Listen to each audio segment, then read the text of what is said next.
Do you have an error preventing the Dataexchange Library DLL from loading?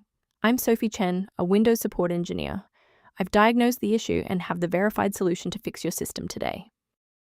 To start fixing Dataexchange Library manually, you can also consider the official maintenance toolkit for a more stable system state. This is the Dataexchange Library, the core Dataexchange library for the Windows shell. It manages the localized inter-process communication, IPC, required for secure drag-and-drop operations, clipboard sharing, and the localized marshalling of complex data objects between modern UWP apps and legacy Win32 processors. Now that the background is clear, let's walk through the actual installation steps.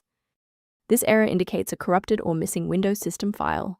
Open Command Prompt as an administrator and run sfc/scan now to restore core components including Dataexchange Library DLL.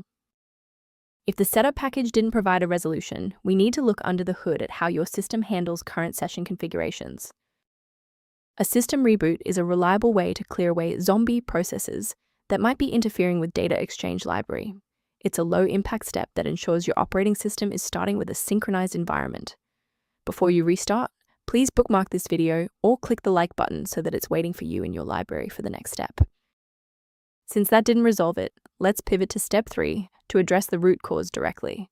If you need to pause the video to get your workspace ready, take your time. Sometimes a simple restart isn't enough for broken runtimes. Follow these steps to refresh the Redistributable files. First, go to Control Panel, then select Programs and Features.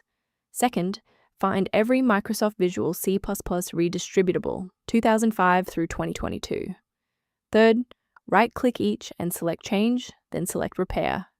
If that fails, download the latest all-in-one VC++ Redistributable package from Microsoft's website.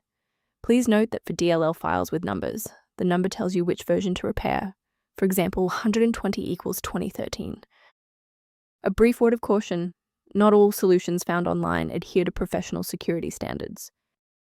Be aware that manual interventions for Dataexchange Library DLL often create secondary conflicts. Using an incorrect file version can cause cascading application crashes, making your workstation significantly less stable than before. To ensure your environment stays properly configured, a professional diagnostic can help verify that your library references remain intact. A recommended diagnostic path for Dataexchange Library Management is outlined in the software resource linked below.